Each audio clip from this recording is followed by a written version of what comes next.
All signs now point to the Labour Party winning the election on July 4th in Great Britain. If that happens, British foreign policy will change, and the designated Foreign Secretary David Lammy has already set out the diplomatic philosophy that will then dominate. Labour will pursue progressive goals with realistic means, says Lammy. Realistically, one must accept the replacement of the post-war international order by great power politics. With a focus on progress, the new government will pursue multilateral projects, establish institutions, defend democracy and the rule of law, fight poverty and climate change. Mind you, that is a philosophy, not a strategy. In itself, that says nothing about the extent to which Labour will differ from the post-Brexit Tories. And that's why it's important to have a look on this. Labour is almost existentially Euro-Atlantic. Its post-war Prime Minister Clement Attlee was one of the last officers to leave Gallipoli in 1915. Richard Tawney, the great thinker of the interwar years, was wounded at the Somme in 1916. And Dennis Healey, Defence Secretary in the 1960s, managed the Allied landings on the beach at Anzio in 1944. And post-war Foreign Secretary Ernest Bevin implemented NATO as a means of countering US isolationism. All of them are stalwarts of the Labour tradition. And this means that Labour's DNA is to take a leadership role in and for Europe. And even if Labour accepts the end of rule-based diplomacy as a reality, the party sees no chance in this, as Boris Johnson wanted to convey in 2021. Labour will instinctively cling to the remnants of the post-war order and move closer to Europe through a security pact. The prevailing public opinion will make a return to the common market impossible. But on security issues, political and industrial, Labour can maneuver the country towards Europe. And Labour is placing more emphasis on NATO than the Tories. NATO first is the slogan of the current Shadow Defence Minister John Healey. The Indo-Pacific will not be ignored, but engagement there will not be intensified either. Rather, Labour will do everything in its power to position itself more broadly in NATO's defence structure against Russia. The Social Democrats understand very well that the Pacific and Atlantic cannot be seen separately.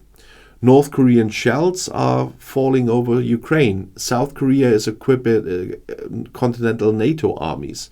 And after July 4th, Labour will take on the challenge of intensifying British aid to Ukraine and restructuring within a NATO that is divided on this issue. It's safe to say that all the doom-mongering that with Starmer we would get a second Olaf Scholz are hopefully irrational. The critical moment for a new Labour government will come if Trump wins the election in November and abandons NATO.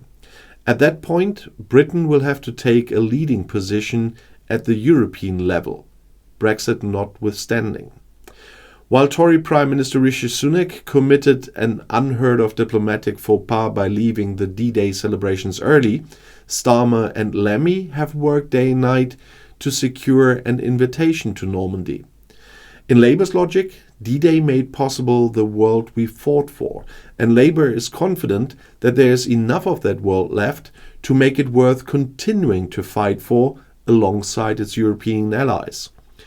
As Britain faces this crucial election, Labour leader Keir Starmer has unveiled an ambitious plan to revive the country's economy as well.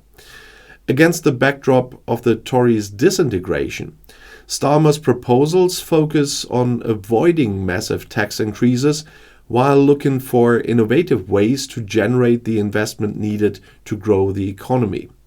Starmer has promised a so-called triple guarantee that includes no increases in income tax, VAT or national insurance, but Labour is looking for other ways to raise funds.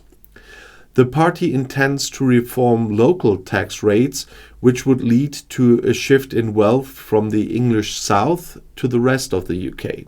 And in addition, an increase in capital gains tax is planned.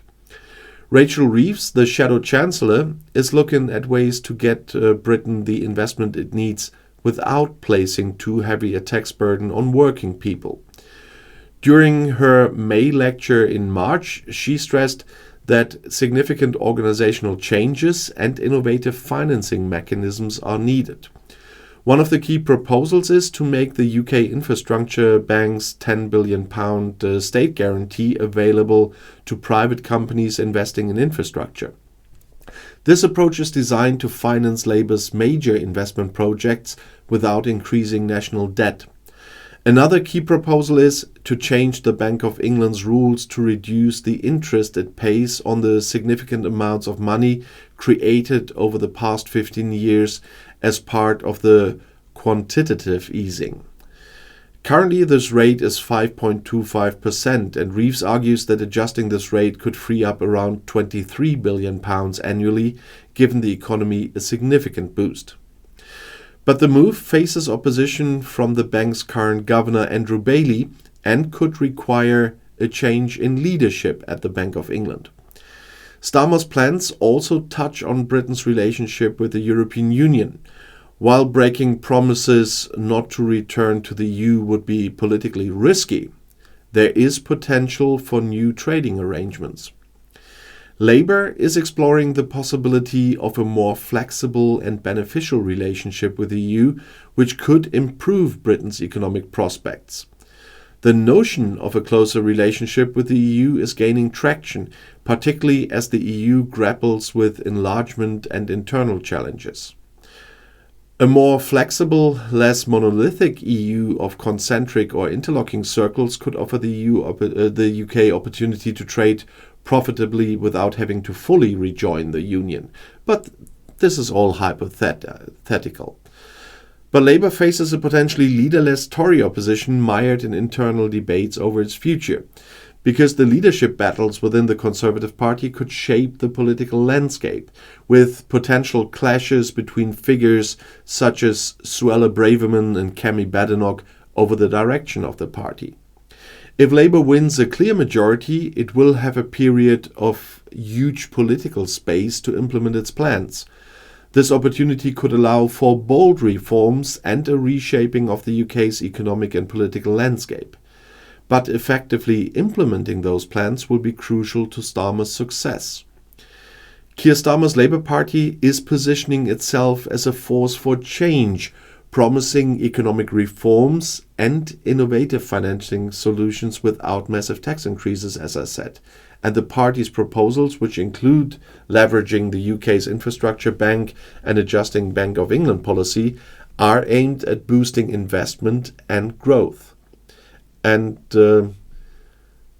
whatever the UK relationship with the EU will be, we will see a lot of discussion, but there could be a glimpse of a more interconnected future. As the election approaches, the effectiveness of these proposals and Labour's ability to navigate the political landscape will determine whether Starmer can get the UK economy back on track, and the coming months will be crucial for the country's economic and political development. And if you want to know more, the next video is right here in the end screen. I'll see you there. I'll be back.